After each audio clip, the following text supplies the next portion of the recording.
દર્દીને ક્યારે ખબર પડે કે એને કંઈક લીવરમાં તકલીફ છે? તો સૌથી પહેલી વસ્તુ હોય છે કે પેશાબનો કલર જ્યારે વધારે પડતા પીળાશવાળો દેખાય, આંખોમાં પીળાશ દેખાય,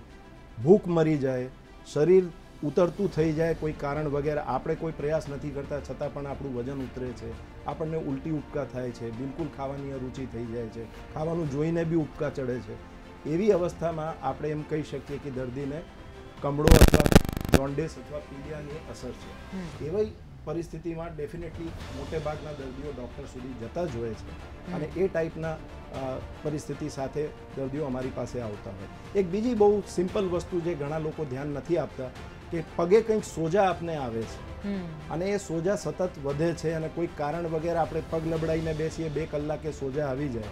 એવી અવસ્થામાં બી લીવરનો ચેકઅપ કરવું જરૂરી છે, કેમ કે આ દર્શાવે છે કે આપણા શરીરમાં પ્રોટીન એટલે કે એલ્બ્યુમિનની કમી છે, તો જ આવું થતું હોય છે. અથવા પેટમાં પાણી ભરાતું હોય, પગે સોજા આવી જાય, કાળો સંડાસ થાય, લોહીની ઉલટી થાય,